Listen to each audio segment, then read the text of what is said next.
अहो 5-5, 7-7 पत्र्याची घरं आहेत ह्या पोरांची. हे तो डॉक्टर आहे एक तिथं, काहीतरी मुकादम म्हणतात त्याला. त्या डॉक्टरनी हे पोरं तयार केले असे डेंजर केज तालुक्यामध्ये. हा मुकादम आहे, मुकादमाला हा पैसे द्यायचा व्याजाने.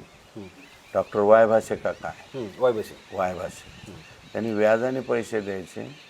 आणि ह्या मस्साजोगच्या बाजूला एक शेत आहे, त्या शेताच्या तिथं आणून मुकादम मारायचे. आणि सगळ्यात जास्त मारलेले माणसं तर ते वंजारी समाजाचेच मारले यांनी अगोदर. म्हणजे भरपूर मारायचे. आणि मग 20 लाख रुपये ते 25 लाख, मग ह्यांना कमिशन द्यायचं त्यातलं. हे नादाला लावले सुदर्शन घोले हे पोर.